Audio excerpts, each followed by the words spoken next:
নমস্কার, শুভ সকাল সবাইকে। আমার চ্যানেলে আরো একটি বড় ব্লগে আপনাদের সবাইকে স্বাগত। তো সকাল, সকাল ঘুম থেকে উঠেই মাকে বলেছিলাম চাউমিন খাবো। তো মা দাদাদের কারখানা থেকে চাউমিন এনে দিয়েছে। আপনাদের সাথেও একদিন শেয়ার করব চাউমিন তৈরি করার ব্যাপারটা, মানে প্রসেসটা কিভাবে হয়। তো যাই হোক, তারপরে আমি বসে গেছিলাম পড়তে। কারণ আমার সামনেই আছে একটা কম্পিটিটিভ পরীক্ষা। আর এদিকে আমি ৬ মাস প্রায় দিল্লিতে থাকার কারণে পড়াশোনা আমার কিচ্ছু হয়নি। তো এই এখনই পড়ে নিতে হচ্ছে। আর ১ মাসই মাত্র হাতে টাইম আছে, তো তার মাঝে, মাঝে পড়াশোনা তো করতেই হচ্ছে। তো যাই হোক, ওইদিকে আমি পড়ে নিচ্ছিলাম আর মা বানাচ্ছিল চাউমিন।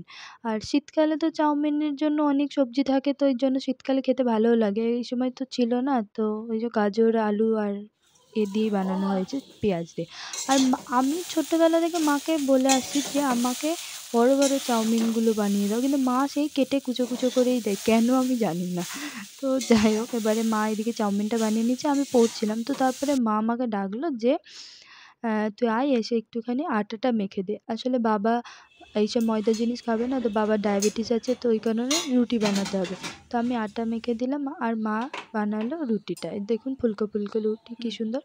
তো যাই হোক, তারপরে আমাদের চাউমিনটাও তো রেডি হয়ে গেছিলো আর সাথে সিম্পা এসেছিলো আমাদের বাড়িতে। তো মা ৩ টে প্লেটে ঢেলে নিয়েছে চাউমিন। আর ওই শসা-টসা কিছু তো ছিল না। দুজনে সস উপর থেকে অল্প করে ছড়িয়ে আর পেঁয়াজ দিয়ে, কাঁচা লঙ্কা দিয়ে আমরা চাউমিনটা খেলাম। তো খাওয়ার পরে একটু রেস্ট নিয়ে গেছিলাম বড়মাদের বাড়ি। আর আমার দাদার ছেলে রিও, ও কিছু একটা বানিয়েছে আর্টস অ্যান্ড ক্রাফটসের। স্কুলে বানাতে, বানাতে এখন বাড়িতেও এইসবই বানাচ্ছে ও। তো আমাকে ওটাই দেখাচ্ছিল আর কি, ও কী বানিয়েছে, ঘরদোর কী সব বানিয়েছে আর কি, ওটাই দেখাচ্ছিল। তারপরে বেচারা ওই মেলা থেকে কি ভেপু কিনেছে, যেটা বাজাচ্ছিল মনের আনন্দে, আর আমি একটু ফটো তুলে নিয়েছি। তো যাই হোক, বাড়ি এসে তারপরে স্নান করে আর গেছিলাম বেলপাতা তুলতে। মা বলে বৈশাখ মাসে শিব ঠাকুরের মাথায় বেলপাতা দিয়ে জল ঢালতে হয়। তো তারপরে আমি বেলপাতা তুলে এনে এই যে ঠাকুরের পুজোটা দিয়ে দিলাম। তো আমি একটুখানি, আমি এই শিব ভক্ত বলা যেতে পারে।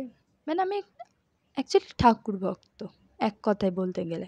যাই হোক, তারপরে আমি পুজো টুজো সব সেরে নিলাম।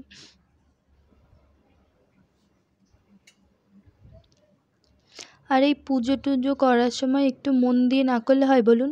তো আমি একটু মন দিয়েই পুজো করতে ভালোবাসি। এর আগেও একটা ব্লগে আমি বলেছিলাম যে আমি পুজো করার সময় না কেউ এসে আমাকে ডাকবে, মানে এগুলো আমার ঠিক ভালো লাগে না। তো তারপর ঠাকুরঘর থেকে বেরিয়ে আমি গেছিলাম তুলসী তলায়, জল ঢেলে দিলাম। আমাদের নিয়ম আছে কি, ভাড়া বাঁধা হয় বৈশাখ মাস গোটা জুড়ে আমরা তুলসী তলায় জল ঢালি। তো তারপরে এসে ভাত খেয়ে নিলাম একটু, তারপরে ভাত ঘুম দিলাম। এক জায়গায় যাওয়ার ছিল, ওই কারণে আয়রনটা একটু গরম করতে বসিয়ে দিলাম। জামাকাপড় ইস্ত্রি তো করতে হবে। এবার আমার ক্যামেরাম্যান তো আমি নিজেই, তো আমার এক হাতে ফোন আর এক হাতে আয়রন নিয়ে আমি পাকামো মারছিলাম। তারপরে দেখলাম না, জামা যদি পুড়ে যায় আমাকে মার খেতে হবে। তো ওই কারণে তারপরে আমি ফোনটা রেখেই দিয়েছিলাম।